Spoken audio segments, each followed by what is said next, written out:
Amelia ఎయిర్హార్ట్ ఏవియేషన్లో చాలా records సొంతం చేసుకుంది. తను ఒంటరిగా అట్లాంటిక్ మహాసముద్రాన్ని చుట్టి వచ్చిన మొదటి ఫీమేల్ పైలట్గా రికార్డ్ సృష్టించింది. తర్వాత తన అంబిషన్తో ప్రపంచాన్ని తన ప్లేన్తో చుట్టాలని డిసైడ్ అయింది. అది జూన్ 1, 1937 సంవత్సరం. అమీలియా అండ్ తన నావిగేటర్ అయిన ఫ్రెడ్ నూనన్ కలిసి ఓక్లాండ్, కాలిఫోర్నియా నుండి తన ప్రయాణం మొదలుపెట్టారు. వాళ్ళు దాదాపు 22,000 మైళ్ళు ప్రయాణించారు. వాళ్ళు తిరిగి ఓక్లాండ్ చేరుకోవడానికి వాళ్ళకి ఇంకా 7,000 మైళ్ళు మాత్రమే ఉంది. వాళ్ళ ప్రయాణంలో నెక్స్ట్ రెస్ట్ తీసుకునే డెస్టినేషన్ హోలాండ్ అనే ఐలాండ్. అది పసిఫిక్ మహాసముద్రంలో ఉండే చిన్న ఐలాండ్. దానికి వాళ్ళు ప్రయాణించాల్సింది 2,500 మైళ్ళు. ప్రయాణం మొదలైంది. పసిఫిక్ మహాసముద్రం మధ్యలో వాతావరణం వాళ్ళకి సహకరించలేదు.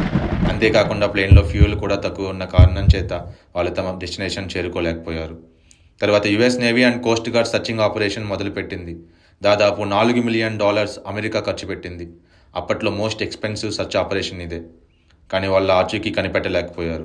ఇప్పటికీ వాళ్ళకి ఏమైందని ఒక మిస్టరీగా ఉండిపోయింది. ఈ విశ్వంలో మనలాంటి జీవరాశి ఏమైనా ఉందా అని మన ఉనికిని తెలుపుతూ అంతరిక్ష పరిశోధకులు రేడియో సిగ్నల్స్ని స్పేస్లోకి పంపుతూ ఉంటారు. అలాగే స్పేస్ నుండి ఏమైనా సిగ్నల్స్ వస్తే వాటిని డిటెక్ట్ చేయడానికి మన రేడియో అబ్జర్వేటరీ టెలిస్కోప్స్ ఎప్పుడూ యాక్టివ్గా ఉంటాయి. అది ఆగస్టు 15, 1977 సంవత్సరం.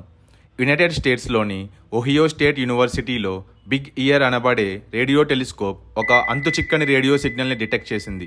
ఆ సిగ్నల్ సుమారు 72 సెకండ్ల పాటు కొనసాగింది. ఈ సంకేతాన్ని గమనించిన ఆస్ట్రోనమర్ అయిన జెర్రీ ఈహ్మాన్ ఆ సిగ్నల్ పైన పరిశోధన మొదలుపెట్టాడు. ఆ సిగ్నల్ జెర్రీని ఎంతగానో ఆకట్టుకుంది. ఆ సిగ్నల్ యొక్క తీవ్రత 6EQUJ5 అని తన ప్రింటౌట్లో సర్కిల్ చేసి దాని పక్కన వావ్ అని రాశాడు. అప్పటి నుండి ఈ సిగ్నల్ని వావ్ సిగ్నల్గా పిలిచేవారు. జెర్రీ అండ్ తన ఆస్ట్రోనమర్ టీం ఈ సిగ్నల్ పైన ఎన్నో పరిశోధనలు చేశారు. కానీ ఈ సిగ్నల్ ఎక్కడి నుండి వచ్చింది అండ్ ఎవరు పంపించారు అని కనిపెట్టలేకపోయారు. ఇప్పటి వరకు ఈ సిగ్నల్కి సరైన ఎక్స్ప్లెనేషన్ ఒక్కరు కూడా ఇవ్వలేదు.